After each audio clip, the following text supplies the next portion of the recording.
We shall propose further cooperative efforts between all the nations in weather prediction and eventually in weather control.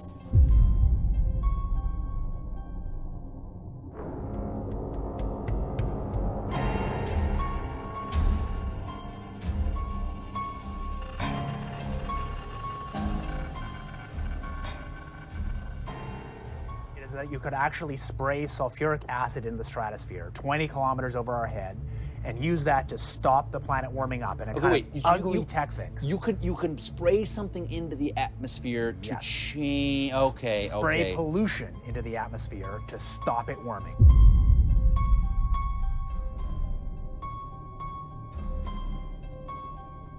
At least 18 reported tornadoes in 3 states overnight, and more than 100 severe weather reports. Overnight, twister after twister taking aim at the heartland. You can see this massive funnel cloud making its way across that field.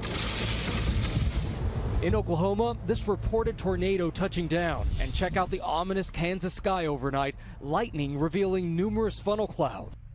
Okay, so how, again, I interrupt you slightly there. How does it work? How many planes are we talking about here? How do you do this? So let's say you wanted to stop it warming in 2020. You'd start with a fleet of just 2 or 3 kind of modified business jets. You'd put, say, 20,000 tons of sulfuric acid into the stratosphere every year, and each year you have to put a little more. And this doesn't, in the long run, mean that you can forget about cutting emissions. We will need to rein in emissions. We'll get to it eventually, yeah. But it does. But in the meantime, we're shrouding the Earth in sulfuric acid.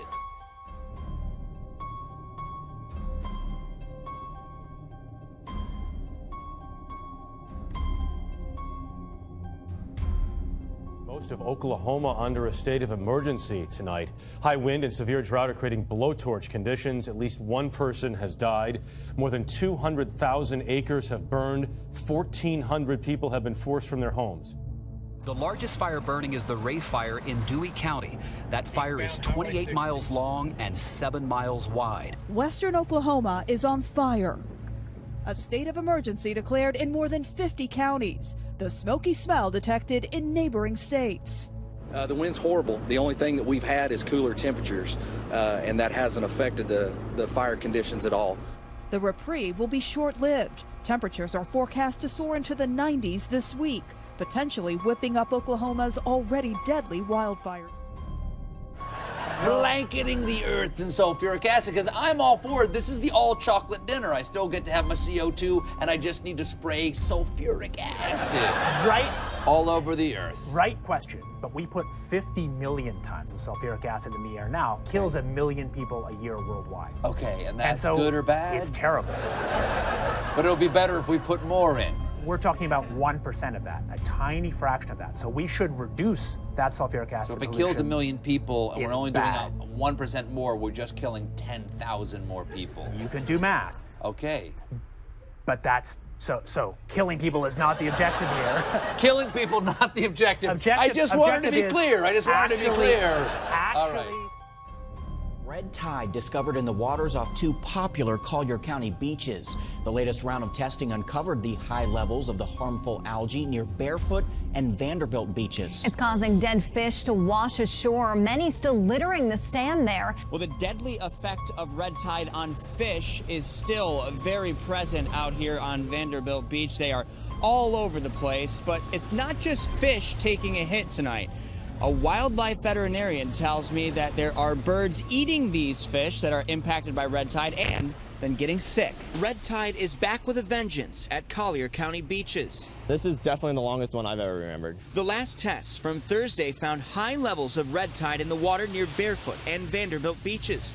Tests conducted earlier in the week found almost no sign of the harmful algae. It seems that it's been fairly consistent for months now. Joanna Fitzgerald is a wildlife veterinarian. She says all of these birds here almost died after eating fish contaminated with red tide toxins. They come in and they can't even blink. It's a full body paresis, so they can't move. And I'll read you the quote because it's an important one, and it comes from the Secretary of Defense, William Cohen, and it was at a DoD news briefing, April 27th, 1997. It was on a conference of on international terrorism, international terrorism and weapons of mass destruction. Now, this is 4 years before 9/11, and this was in the DoD news briefing that followed. And what he said, and I quote, "Others are engaging even in an eco-type of terrorism whereby they can alter climate, set off earthquakes and volcanoes remotely through the use of electromagnetic waves," unquote. Now, that's a powerful statement for a seated Secretary of Defense to make. The Ring of Fire has sparked earthquakes and volcanic eruptions. A volcano in southwestern Japan has erupted after 250 years of silence.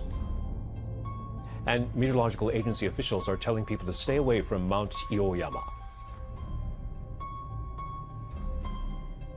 The eruption of a volcano on Hawaii's largest island has forced the evacuation of 1,700 residents. A witness described the flowing magma as a curtain of fire. Another said the eruption sounded like a jet engine. I ran in, I grabbed the dogs, threw them in a crate, put them in the car. We moved from California to get away from forest fires. Welcome to paradise. In Hawaii, over 450 earthquakes in 24 hours and spewing lava. Volcanic eruptions spewing molten rock, ash, and toxic gases onto Hawaii's Big Island.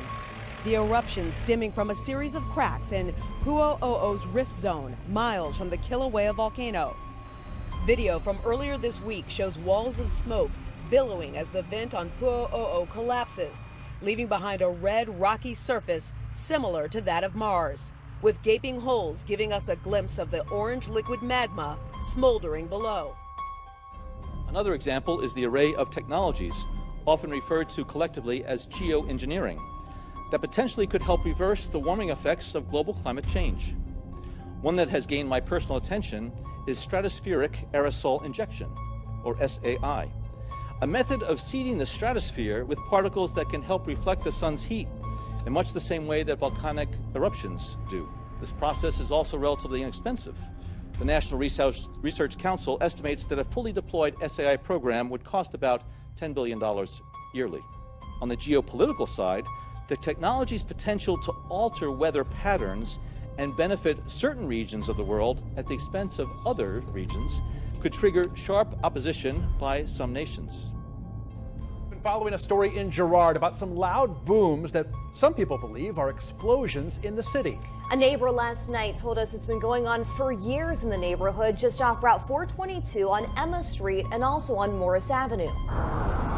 For years now, people in Girard right around I-80 say they hear and feel explosions, but the one they felt Wednesday took it to another level. It sounded like a big bomb going off. The floor actually shook. I was laying on the couch and it shook. The roof felt like it was going to come down on us. Some of her neighbors have cracks in their foundations, crumbling exteriors, and they're wondering if it might be related. Superior Auto Body's right on the corner of Emma Street and 422, and Jared Latone says it happens on average a couple times a week. It's kind of now just, oh, there's another one. All right, it happened again. We don't know what it is. We can guess and say we think it's the gas tanks from the cars across the street, but we really don't know. So, at least for now, the mystery continues, leaving a whole neighborhood on shaky ground. Can you just do it for part of the planet? Pretty much the whole planet. No, but could you? Could you just say, just make things better for the United States? Very hard to do. It seems that this is mostly global. But the big fear is that one country will want it one way and one the other, like two frat boys arguing over the thermostat. And in many ways, the biggest fear here, we have no idea how to actually agree about how to control the planet's thermostat. What happens to the sulfuric acid after it's sprayed? Does it just stay up there? No, it rains down. Okay. But as I said, it rains down. Okay. It's a tiny addition to what we're already doing. So in the end, pollution saved them all. We owe pollution, we owe acid rain an apology, is what you're saying. A totally imperfect technical fix. Okay. It would have risks. It wouldn't get us out of the long-run need to stop polluting, but it might actually save people and be useful. You ever look at those planes up there? They have contrails behind them. Maybe all those planes with the contrails, maybe they're actually spraying chemicals into the atmosphere right now and Uncle Sam isn't telling us. It seems extremely unlikely. That the United States is not telling something to its citizens? That seems extremely likely to me. Read the newspaper.